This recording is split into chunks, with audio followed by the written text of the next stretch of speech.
Hello, Harry. Wishing you a very happy birthday. I miss you, anak.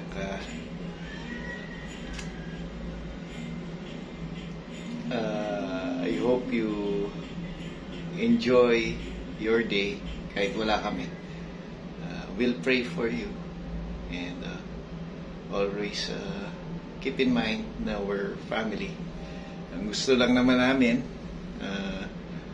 yung maganda at best sa'yo.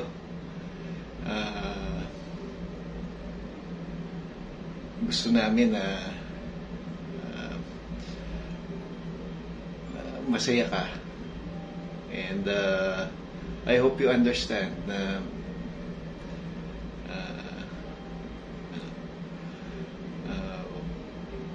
we just wish na lahat ay mabuti para sa iyo. Happy birthday.